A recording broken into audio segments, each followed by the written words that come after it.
खबर तख्तक पर दिखाई जाने वाले सुपरहिट फिल्मों की कहानियों की श्रृंखला की अगली कड़ी के रूप में मैं जिस फिल्म की कहानी को लेकर आपके समक्ष उपस्थित हुआ हूं, वह फिल्म है कुली। 1983 ईस्वी में रुपहले पर्दे पर आई यह वही फिल्म है जिस फिल्म में अमिताभ बच्चन को पुनीत इस्सर के साथ एक फाइटिंग सीन के दौरान चोट लगी थी और वे कुछ महीनों तक अस्पताल में जीवन और मौत के बीच झूलते रहे थे।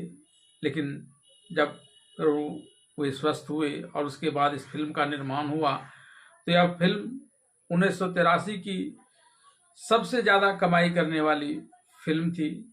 इस फिल्म का निर्देशन मनमोहन देसाई ने किया था। इस फिल्म में मुख्य भूमिका अमिताभ बच्चन, ऋषि कपूर और रति अग्निहोत्री ने निभाई थी, जबकि खलनायक की भूमिका में थे कादर खान, ओम शिवपुरी और सुरेश ओबेरॉय।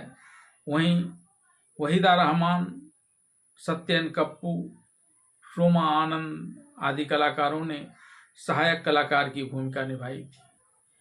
यह फिल्म मारधाड़ के दृश्यों के अलावा अपने मधुर नृत्य और मधुर संगीत के लिए भी जानी जाती है। इस फिल्म के संगीत निर्देशक थे लक्ष्मीकांत प्यारेलाल और इस फिल्म में गाने को स्वरबद्ध किया था शब्बीर कुमार, अनुराधा पौडवाल, अलका याग्निक और आशा भोसले ने।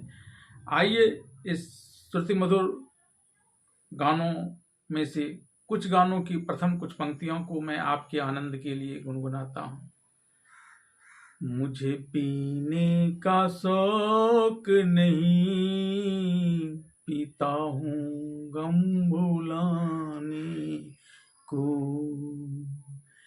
तेरी यादें मिटाने को, तेरी यादें मिटाने को, पीता हूँ गम भुलाने को।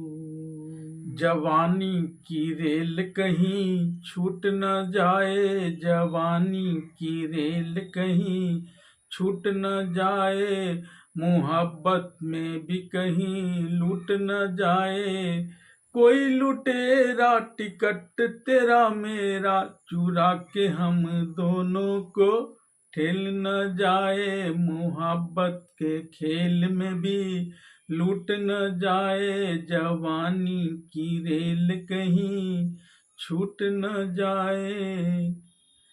हमका इश्क हुआ है यारो, हमरी कोई खबरिया लो, हमका इश्क हुआ है यारो, हमरी कोई खबरिया लो। बीच नगरिया में लड़ गई नजरिया लो, हमका इश्क हो गया यारो, हमरी कोई खबरिया लो। सारी दुनिया का बोझ हम उठाते हैं, सारी दुनिया का बोझ हम उठाते हैं, उठाते हैं, उठाते हैं, सारी दुनिया का बोझ हम उठाते हैं। लोग आते हैं, लोग जाते हैं, हम वहीं के खड़े रह जाते हैं, हम वहीं पे खड़े रह जाते हैं, सारी दुनिया का बोझ हम उठाते हैं। तो आइए जानते हैं क्या है फिल्म कुली की पूरी कहानी। फिल्म कुली की कहानी की शुरुआत एक गांव में रहने वाले असलम, जिसकी भूमिका सत्यन कपूर ने निभाई है, के द्वारा अपनी पत्नी सलमा, जिसकी भूमिका वहीदा रहमान ने निभाई है, को ईद का एक दुपट्टा उड़ाते हुए उसके रूप सौंदर्य की प्रशंसा करने से होती है। सलमा शर्माकर दुपट्टा को हटाना चाहती है।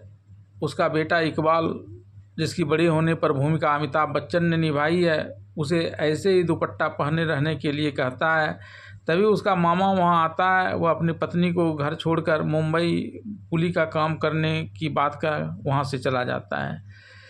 इसी बीच अपने 10 वर्ष की सज़ा काट अपराधी जफ़र, जिसकी भूमिका कादर खान ने निभाई है, जेल से बाहर आता है और अपने गुंडों से सलमा के बारे में जानकारी प्राप्त करता है।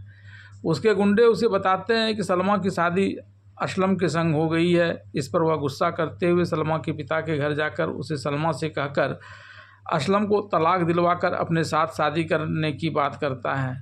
जब सलमा के पिता इससे इनकार करते हैं तो वह उसे मारकर सलमा के पास चला आता है। सलमा घर में अकेली रहती है, लेकिन वह जफ़र का प्रतिरोध करते हुए उसे वहां से भागने के लिए मजबूर कर देती है।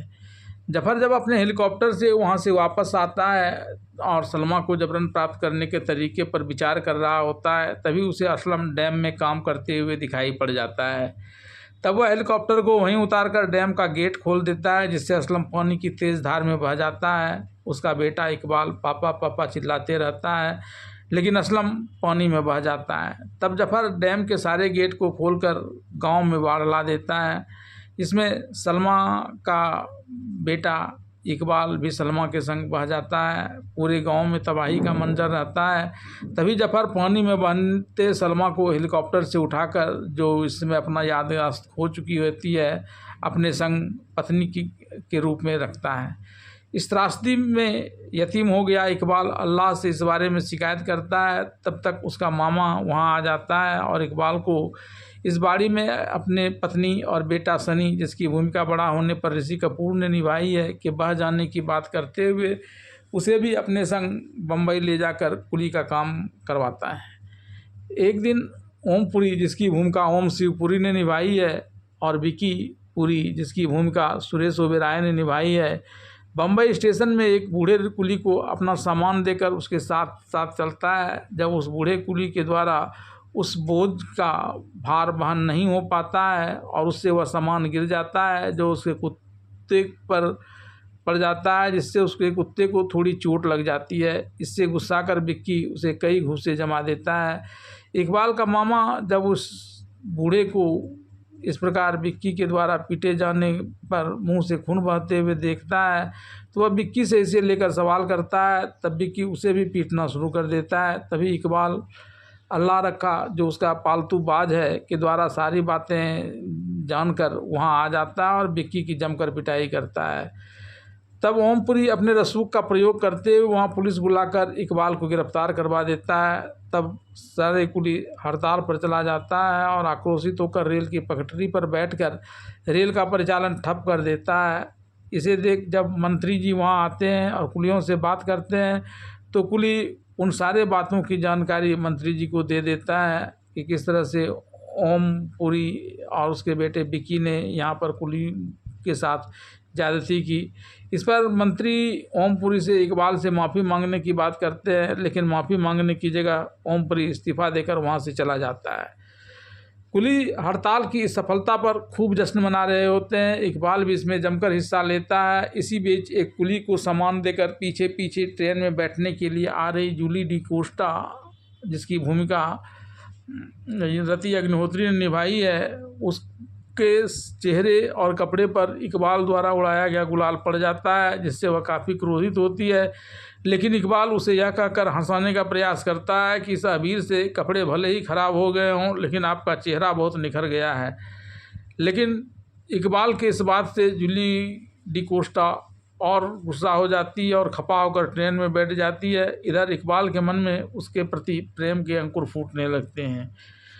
वहीं दूसरी तरफ सनी खान, जिसे जफ़र पाल रहा होता है, रोज़गार पाने के लिए एक प्रेस के दफ्तर में जाता है। इस प्रेस का एडिटर, जिसकी भूमिका मुकरी ने निभाई है, वो इस शर्त पर सनी को वहाँ नौकरी देने के लिए तैयार होता है कि सनी को उसे ऐसे न्यूज़ लाकर देना होगा जिससे अखबार की अच्छी खासी कमाई हो, तभी उसे मेहनताना मिलेगा। इसी क्रम में एक दिन सनी को एक औरत के द्वारा 7 बच्चों के जन्म देने की खबर की जानकारी मिलती है और वह आनन फानन जाकर उस न्यूज़ की तस्वीर लेता है। लेकिन इस बीच उस औरत की जगह पर वहाँ दीपा, जिसकी भूमिका सोमा आनंद ने निभाई है, जो दरअसल उसके एडिटर की बेटी होती है, वह वहाँ लेट जाती है। क्योंकि ऐसा झूठा बहाना उसने पुलिस से बचने के लिए बनाया था। लेकिन अगले दिन जब अखबार में यही खबर छपती है और उसी दिन उसे लड़का वाले देखने आते हैं, तो अखबार में छपी उसकी तस्वीर जिसमें 7 बच्ची के साथ वह दिखती है, नाराज़ होकर वहाँ से चले जाते हैं। इस पर दीपा के पिता उस पर खूब गुस्सा करते हैं और इसके बाद सनी पर भी इस प्रकार का गलत न्यूज़ और वह भी उसकी बेटी को लेकर निकालने को लेकर खूब लताड़ लगाता है। इस बीच इकबाल एक पर्व के दौरान अपनी मां सलमा को खूब याद करता है। वहीं दूसरी तरफ जफर सलमा को गोगा, जिसकी भूमिका गोगा कपूर ने निभाई है, के द्वारा बिजली का करंट लगवाता है ताकि उसकी याददाश्त वापस न आ सके। कुछ दिनों तक इलेक्ट्रिक शॉक नहीं लगाने को लेकर जफर जब गोगा पर गुस्सा करता है तो गोगा उससे पूछता है कि तुम इसे एक लाश की तरह क्यों रखे हो, जबकि यह तुम्हारे किसी काम की नहीं है। इस पर जफर बताता है कि यह उसकी जीत की निशानी है। एडिटर के हाथों हुई पिटाई के बाद सनी शराब पीता है और अपने बचपन की दोस्त दीपा को याद करता है। दूसरी तरफ दीपा भी शराब पीते हुए सनी को याद करती है। हालांकि दोनों में से कोई भी एक दूसरे को अभी पहचान नहीं पाते हैं।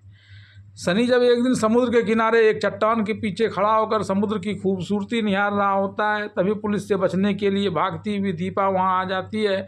वह सनी को बताती है कि अगर वह पुलिस से इसे बचाने में सफल हो गया तो यह उसकी कमाई का एक जरिया बन जाएगी। फिर वह उसे बताती है कि अगर वह इसके घर पहुंचा देगा तो उसके पिताजी उसे 500 रुपये इनाम देंगे, जिससे दोनों 50-50 बांट लेंगे। इस तरह दोनों मिलकर कमाई करते रहेंगे। तब सनी उसे पुलिस से बचाकर उसके पिता के पास ले जाता है और जब वह 500 रुपया लेकर वहाँ से आने लगता है तब दीपा उससे अपना 250 रुपया वसूल लेती है। इसके बाद एक बार फिर वह घर से भाग जाती है और उसके पिता अखबार में इश्तहार छपवाते हैं कि जो उसे घर पहुंचाएगा उसे इनाम दिया जाएगा। दीपा भागकर सनी के पास आती है और सनी से एक मद्रासी का रूप धारण कर उसके घर पहुंचने के लिए कहती है। इधर अखबार में छपे विज्ञापन को इकबाल भी देखता है और वह वहाँ से गुजर रहता है तो उसकी नज़र दीपा पर पड़ती है। फिर वह दीपा को उसके पिता के पास ले जाकर इनाम पाना चाहता है। तभी सनी वहाँ आ जाता है और दोनों में दीपा को पहुँचाने के नाम पर लड़ाई होने लगती है। अंत में 50-50 की बातें तय कर दोनों साथ में दीपा को लेकर जब उसके पिता के घर पहुंचते हैं तो दीपा के पिता और माता इस दोनों में से ही किसी के संग दीपा की शादी करना चाहता है, जिससे डर कर वे दोनों वहां से भाग जाते हैं। एक दिन इकबाल का मामा कुलियों को लेकर एक ठेकेदार के पास जाता है और वहाँ जॉन डी कोस्टा नाम के एक व्यक्ति की तलाश करता है। रिसेप्शनिस्ट वहाँ उसकी जगह पर दूसरे व्यक्ति ओमपुरी की होने की जानकारी देता है। जब इकबाल का मामा उसे 4000 रुपये देकर अपना मकान की मांग करता है तो वह कहता है कि इतने सस्ते मकान नहीं मिल सकते। तभी उसका बेटा विक्की वहाँ आ जाता है और मजदूरों को एक कागज़ दिखाता है जिसमें उस मकान की कीमत 5000 नहीं बल्कि 50000 लिखा हुआ है और उस पर कुलियों के दस्तखत भी हैं। इसके बाद वह सभी कुलियों को वहाँ से डांट कर भगा देता है। उसके पिता ओमपुरी उससे पूछता है कि जूली डी कोस्टा के संग उसके ब्याह का क्या हुआ, क्योंकि ऐसा कर जल्दी से उसकी सारी संपत्ति अपने नाम करना है। इस पर वह बताता है कि जूली ने इसके संग ब्याह करने से साफ इनकार कर दिया है। इसके बाद उसके पिता जूली को वहाँ बुलाने की बात कहकर उससे कुछ बातें समझाता है। ऐसे में जब जूली वहाँ आती है तो विक्की उसे अपने पिता की तबीयत खराब होने की बात कह डॉक्टर बुलाने के लिए चला जाता है। जूली जब अंदर जाती है तो वहाँ ओमपुरी, जिसे वह चाचा कहती है, वह कुछ इस तरह का नाटक करता है जैसे उसे दिल का दौरा पड़ा हो। फिर वह उसके पिता के द्वारा उसकी शादी विक्की से करने का जिक्र करते हुए उस पर मनोवैज्ञानिक दबाव डालकर मंगनी के लिए राजी कर लेता है। वह विक्की से जल्दी कार्ड छपवा कर यह काम करवा लेने के लिए कहता है। विक्की और जूली का ब्याह का मंगनी वाला कार्ड सनी के प्रेस में छपने के लिए दिया जाता है। अपने मामा से सारी बातें जान इकबाल सनी के पास आता है और उससे मंगनी की तिथि को 2 तारीख से जगह बढ़ाकर 30 तारीख करवा देता है। फिर वह सभी कुलियों को लेकर 2 तारीख को विक्की के पिता ओमपुरी के गेस्ट हाउस में जाकर खूब मस्ती करता है और जब यह दोनों बाप बेटा वहाँ आते हैं तो उसे निमंत्रण का कार्ड दिखा देता है कि इन लोगों ने उसे बुलाया है। इस पर जब विक्की और उसके पिता इकबाल और अन्य कुलियों को भगाने लगता है तो इकबाल कहता है कि अब तो ये तब तक यहीं रहेंगे और ऐसे ही मस्ती करते रहेंगे जब तक कि उसका घर इन्हें दे नहीं दिया जाता है। इस बीच विक्की जफर को फ़ोन लगाकर मंगनी में नहीं आने का कारण पूछता है तो जफर बताता है उसके कार्ड में तो मंगनी की तारीख 20 लिखा हुआ है और आज तो 2 ही तारीख है। इस पर विक्की आश्चर्य व्यक्त करता है तो इकबाल कहता है कि ठीक वैसे ही हुआ है जैसे तुम लोगों ने मकान की कीमत 5000 की जगह पर 50000 कर दिया है। कुलियों के द्वारा वहाँ धमा चौकड़ी मचाने और तब तक वहाँ से नहीं जाने जब तक कि उन लोगों को उसके घर नहीं दे दिया जाता है कि बात करने पर ओमपुरी अपने बेटे विक्की से पुलिस को फ़ोन करने के लिए कहता है। तब इकबाल फ़ोन की लाइन काट कर फ़ोन को तोड़ फोड़ देता है। इस पर विक्की कुलियों को चिढ़ाते हुए इकबाल को घर का एक छोटा मॉडल जो उस घर के शिलान्यास के वक्त बनवाया गया था उसे ला कर देते हुए पूछता है, क्या ये घर ठीक है ना और बड़ा है? तब इकबाल यह जवाब देते हुए कि आपके दिल से तो ज़रूर बड़ा है। फिर वह उसके घर की कीमती झूमर को तोड़ फोड़ देता है और पूछने पर बताता है कि वह उसके घर में फिट होने के लायक बना रहा है। फिर इसी तरह वह वहाँ मौजूद सारी कीमती चीज़ों को तोड़ फोड़ देता है। जब ओमपुरी और विक्की अपने आदमियों के संग कुलियों से लड़ाई करने लगता है तो कुली विक्की और ओमपुरी दोनों को बंधक बना लेता है, उसके घर के सामानों को तोड़ने लगता है। तभी जूली डिकोस्टा वहाँ आती है और ऐसा करने को लेकर इकबाल पर गुस्सा उतारती है। इस पर इकबाल उसे जबरन पकड़कर अपने पास रख लेता है। तब वह विक्की से मदद करने के लिए कहती है, लेकिन विक्की यह कहकर मदद करने से इनकार कर देता है कि यहाँ ढेर सारे कुली है। इस पर इकबाल उससे कहता है कि कोई कुली तुम्हारे और हमारे बीच नहीं पड़ेगा। तब इकबाल और विक्की के बीच जोरदार मारपीट होने लगती है। अंत में विक्की बुरी तरह घायल होकर पस्त पड़ जाता है। वहीं ओमपुरी को भी इकबाल का बाज अल्लाह रखा उसके शरीर पर बैठकर उसे बंधक बना लेता है। तब इकबाल यह कहते हुए जूली को उठाकर वहाँ से अपना घर ले जाने लगता है कि जब तक मकान नहीं मिल जाता तब तक जूली उसके कब्जे में ही रहेगी और वह जूली को अपने घर पर लाकर उसे एक हथकड़ी के सहारे बांध देता है। लेकिन फिर जब वह एक रेडियो सुनकर आमलेट बना रहा होता है तो जूली उसे रेडियो का इस प्रकार से ट्यून करती है कि आमलेट बनाने के तरीके के साथ साथ वह युवक को भी मिला देती है, जिससे वहाँ एक बड़ा हास्यपूर्ण परिस्थिति का निर्माण हो जाता है। इस बीच जूली वहाँ पड़े हथकड़ी को चाबी से उठाकर अपनी हथकड़ी खोलकर वहाँ से भागने का प्रयास करती है। लेकिन जैसे ही वह घर छोड़कर भागने का प्रयास करती है वैसे ही अल्लाह रखा उस पर आक्रामक रूख अपना लेता है, जिससे उसे घर के अंदर आने के लिए मजबूर होना पड़ता है। तब इकबाल उससे कहता है कि बिना उसकी इजाज़त के वह अब इस घर से नहीं जा सकती। फिर वह रेलगाड़ी आने की बात कहकर बोझ ढोने के लिए चला जाता है और उसे वहीं रहने के लिए कहता है। इस बीच उसका मामा वहाँ आता है और वह जूली को वहाँ से मुक्त कर देता है। अगले दिन जूली इकबाल समझकर उसके मुखौटे पर कई गोलियां चला देती है। इस बीच सनी वहां आकर उसे एक ट्रेन हादसे में इकबाल के मरने की खबर देता है। इस पर जूली वहां आकर इकबाल के प्रति अपने प्रेम को प्रदर्शित करती है कि अगर उसके प्रेम में दम है तो इकबाल के ज़िंदा होना पड़ेगा। तभी स्टेचू बना हुआ इकबाल सामने आकर कहता है कि उसके प्रेम ने उसे ज़िंदा कर दिया है। इसके बाद इकबाल अपना घर आता है और जूली अपना घर जाती है। लेकिन रात में जूली इकबाल का घर आकर पानी घर से बाहर उलीचने लगती है। इकबाल के पूछने पर वह बताती है कि अब वह तब तक यहीं रहेगी जब तक कि कुलियों को उसका घर नहीं मिल जाता। दिन में वह ओमपुरी और विक्की पुरी के साथ जाकर गुल्लियों को घर देने के लिए कहती है, अन्यथा विक्की से शादी नहीं करने की बात करती है। तब विक्की कुछ दिनों में कुलियों को मकान देने के लिए तैयार हो जाता है। इकबाल सारे कुलियों को इस बात की जानकारी देते हुए उसे पैसे लेकर तैयार रहने की बात करता है। कुली जब चिटफंड का अपना पैसा लेने के लिए ऑफिस जाता है तो उसे पहले ही वहाँ गोगा और उसके आदमी पैसे को निकाल कर भागने के प्रयास में है। सनी द्वारा तस्वीर लिए जाने पर गोगा और उसके आदमी सनी को वहीं बांध देते हैं। जब जफर आएगा तब उसका फैसला होगा और पैसा लेकर वहाँ से फरार होने लगता है। तभी कुली वहाँ चारों तरफ से उन लोगों को घेर लेता है। फिर कुलियों और जफर तथा गोगा के बदमाशों के बीच लड़ाई होती है।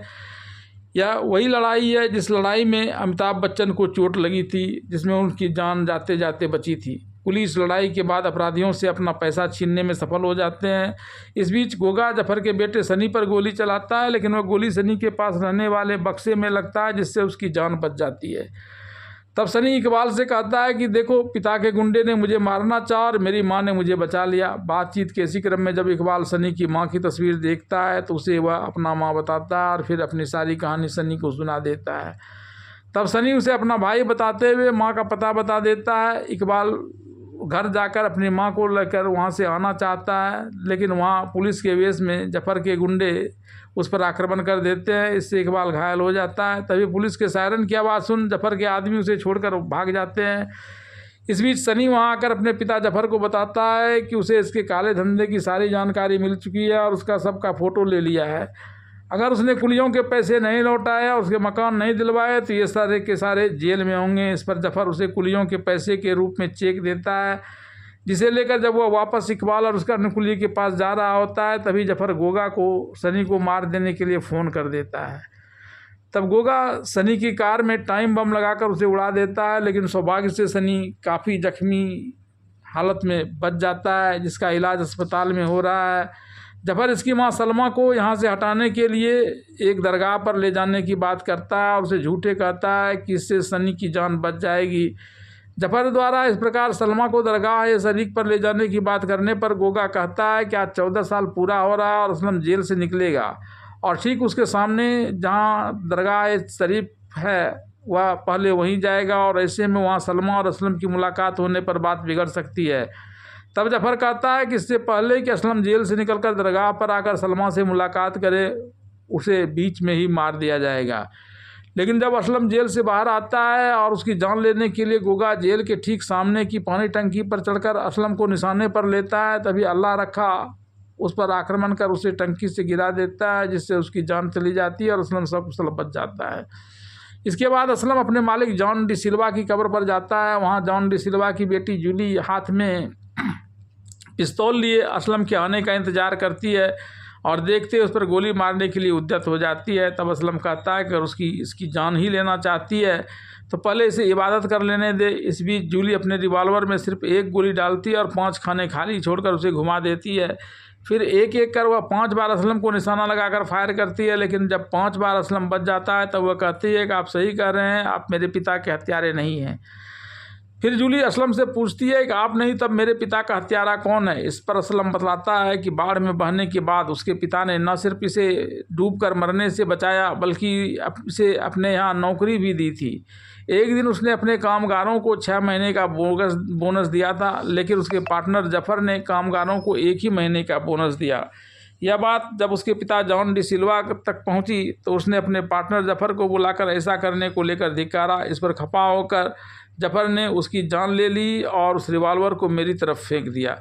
जब मैंने हाथ में रिवॉल्वर पकड़ने के बाद उसे तुरंत फेंक दिया तो उसने उस रिवॉल्वर को रिवॉल्वर से उठाकर तुम्हें दिखाते हुए कहा कि मैंने तुम्हारे पिता की रिवॉल्वर से हत्या की है। तुमने भी इसे ही सच मान लिया और अदालत ने भी।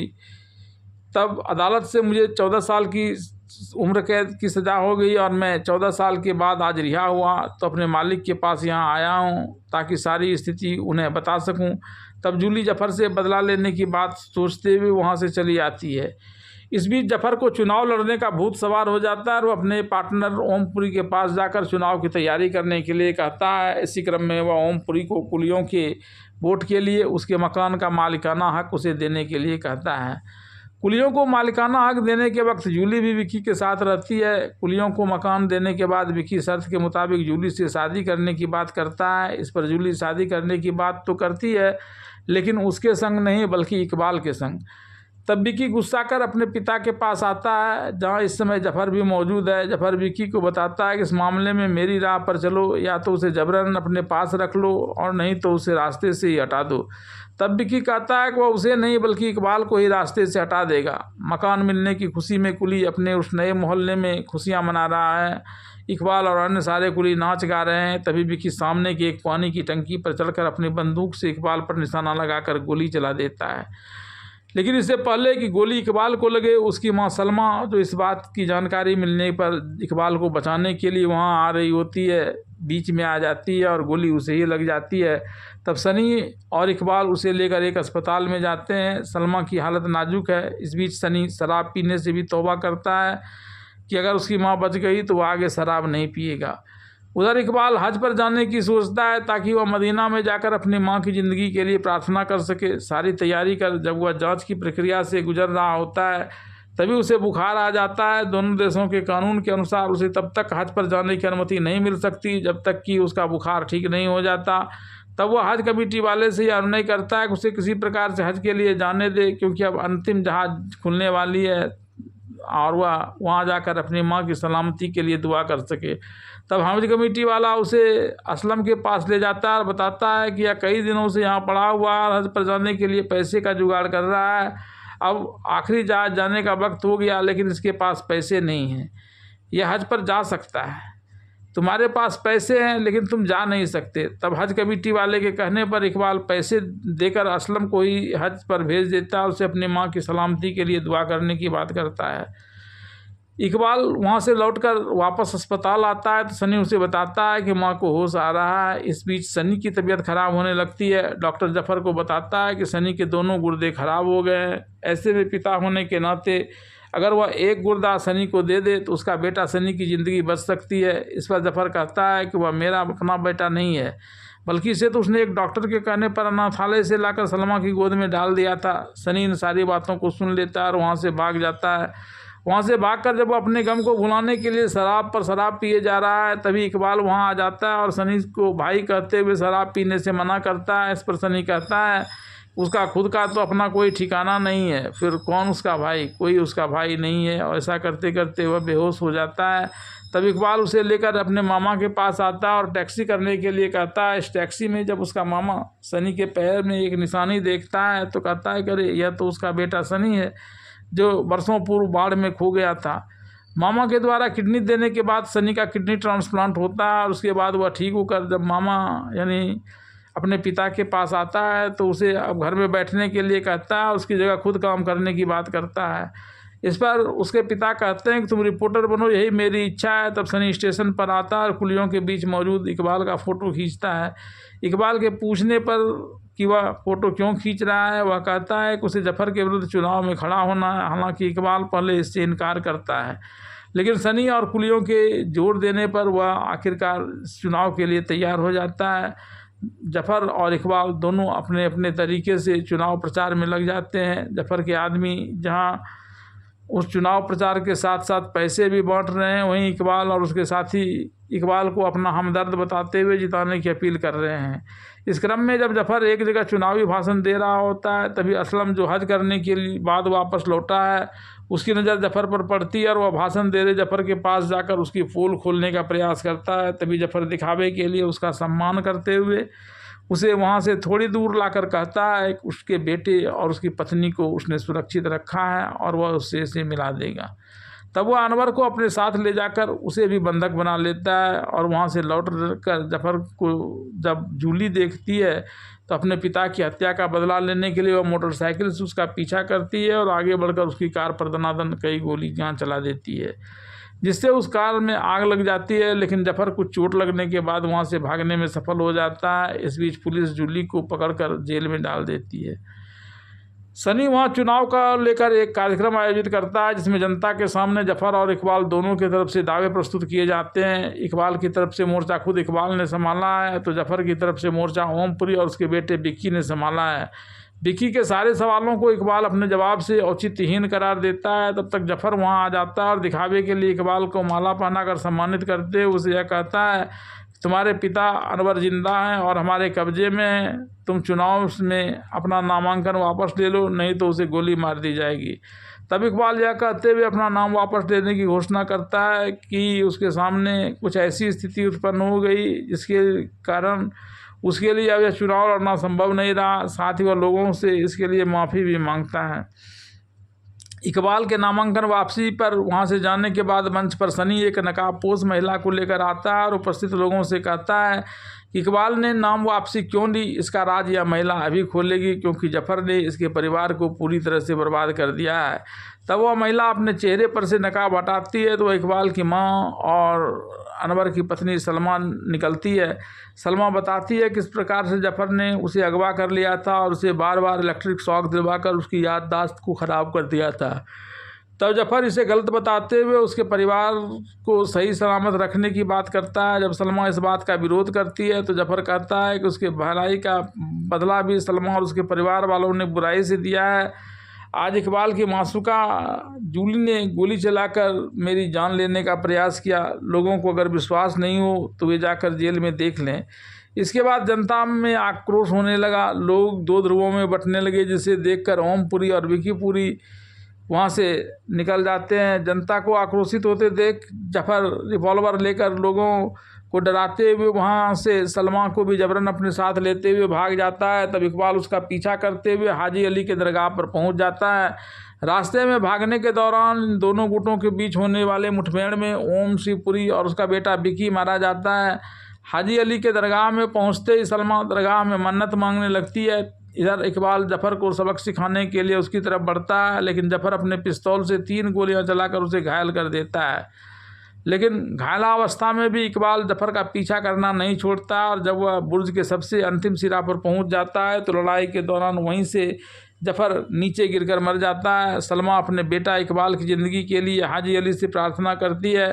तब तक सारे कुली भी वहाँ जुट जाते हैं। इकबाल को इलाज के लिए अस्पताल ले जाया जाता है। डॉक्टर बड़ी मेहनत से उसके शरीर से गोलियों को निकालकर उसके खतरे से बाहर होने की सूचना सभी लोगों को देते हैं। इसके बाद इकबाल स्वस्थ हो जाता है और सब मिलकर खुशियाँ मनाते हैं। इस दृश्य के साथ ही फिल्म कुली की कहानी का अंत हो जाता है।